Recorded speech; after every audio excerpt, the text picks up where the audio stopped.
ตัวนี้ทำการก่อยปลากระเดิดนะครับ ใส่ไข่มดแดงใส่มดแดงครับนี่นะครับเราสิก่อยกินหั่นครับหั่นเครื่องปรุงหั่นผักใส่นี่ทิ้งเห็นแล้วก็โยนทิ้งกูเห็ดตัวนี้ทิ้งทายดิ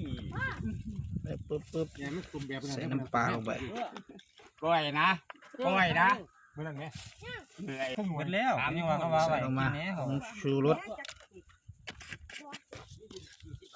คน เขาซื้อปลากระทาย ของเสียบเฮ็ดน้อยๆไปสิล่ะเนาะ กระทายมั้ง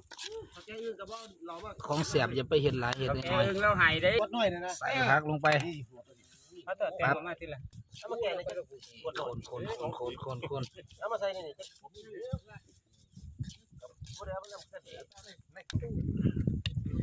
ซิมเบิ่งครับตอนนี้ เป็ดน้ำ